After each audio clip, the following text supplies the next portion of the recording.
I thank Mr. Bar-Aldid for his briefing. I shall now make a statement in my capacity as the Secretary of State of the United States. And let me again thank each of our briefers for their powerful testimony. It was very important for this Council to hear it.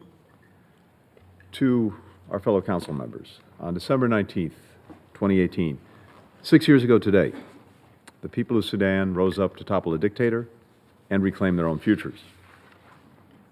Who can forget the iconic image of Allah Saleh, Lady Liberty of the Sudanese Revolution, standing on the roof of a car as she rallied her nation to a new path? One student protester put it this way: "We grinned with freedom on our face."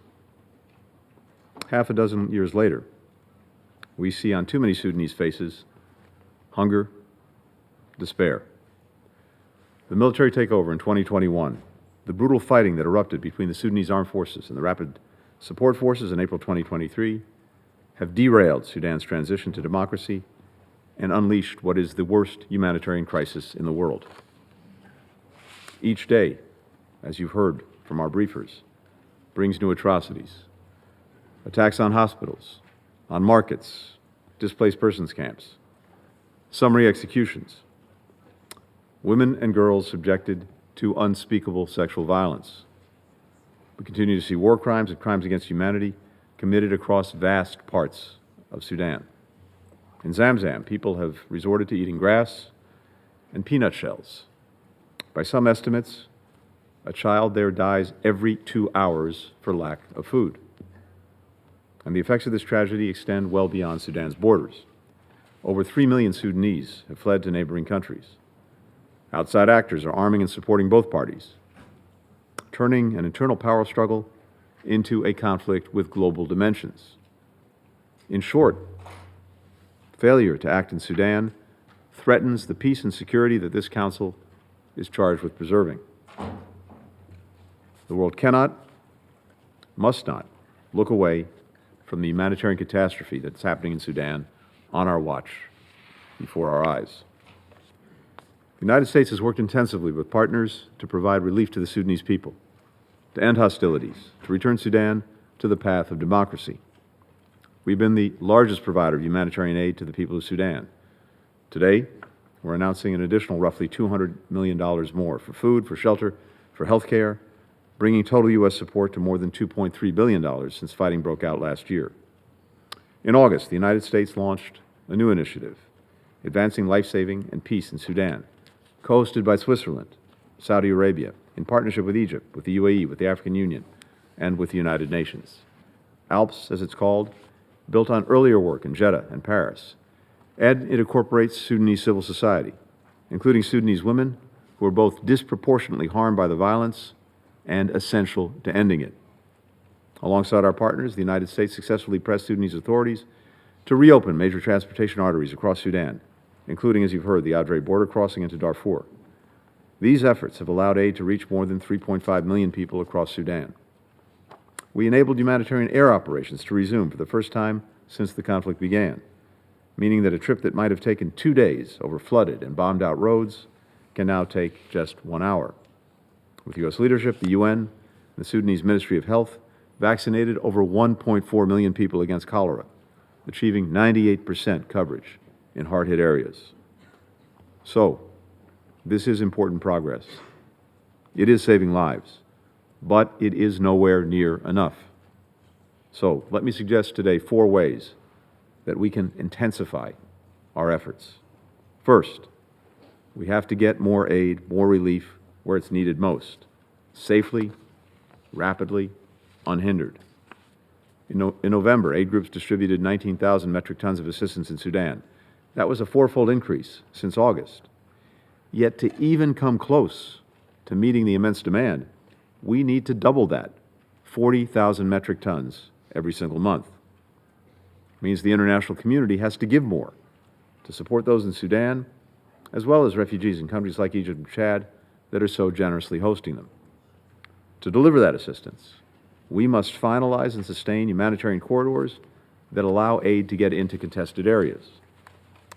31 World Food Program trucks are now rolling toward a part of Khartoum that had been cut off from humanitarian support since April of 2023. We have to build on this momentum and regularize this corridor, as well as the ones into El Fasher, into Jazeera, into Al Obeid. Assistance must also be permitted not only to cross the border into Sudan, but to cross territory that is held by the two sides. Both parties have created obstacles, whether it's bombs or bullets, or bureaucracy. Lives depend on this. It depends on flowing aid freely across lines of control. We have to ensure that aid can be dispensed more efficiently.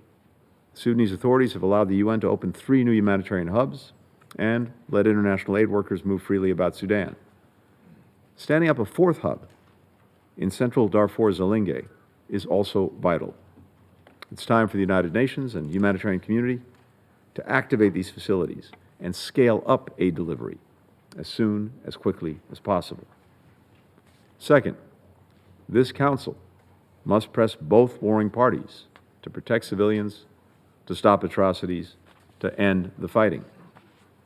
The ALPS Group has proposed a compliance mechanism, a committee with representation from the SAF, from the RSF, from the international community, to ensure that each side upholds international law and their commitments under the Jeddah Declaration. As I said a year ago, in determining that both the SAF and the RSF had committed war crimes, and that the RSF had committed crimes against humanity and ethnic cleansing, specifically designating the atrocities against the Masalit described by the Sultan as ethnic cleansing, the United States will use every tool, including further determinations and sanctions, to prevent abuses and hold perpetrators accountable.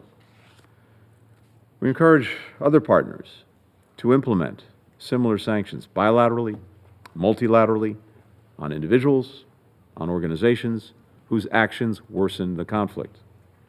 Third, the Council must make clear to the outside actors fanning the flames in Sudan that this conduct cannot continue.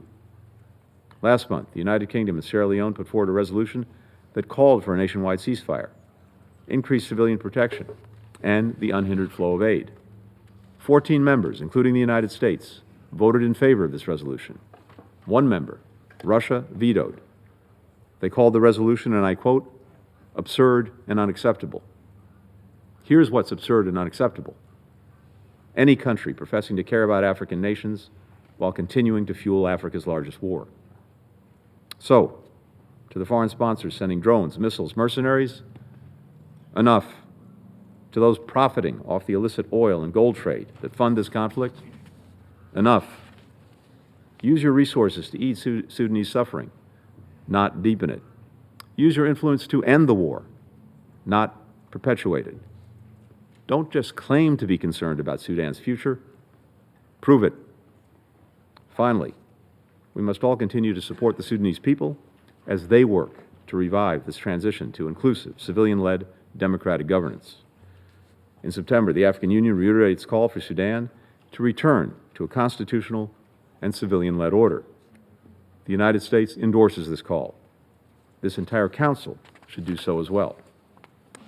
To further advance the restoration of civilian governance, to help realize the aspirations of the Sudanese people, I'm announcing today that the State Department will work with Congress to provide $30 million to empower civil society and elevate civilian voices in the dialogue about Sudan's future.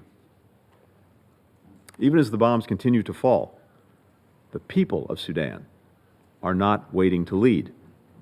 Across the country, they're banding together to support one another and to rebuild their nation. Volunteers, many of them young people, are preparing food at local soup kitchens in Darfur. They're offering coloring books to traumatized children. They're running health clinics. They're repairing collapsed electrical lines. There's even a word for the selflessness that these citizens are demonstrating daily. A deep-rooted Sudanese tradition called Nafir. Nafir is a sense of solidarity, a commitment to mutual aid, a community springing into action in times of need. It translates literally as a call to mobilize. So, as a council, we too should answer that call. We too should mobilize. We have a responsibility to stop the suffering, to end this war, to support the Sudanese people so that, in the words of that protester, freedom is once again on their faces. I ask you, all of us, let's seize this moment, and I thank you. I resume my function as President of the Council, and I now give the floor to His Excellency, Mr. Jose Lagasca, Minister of Government of Ecuador.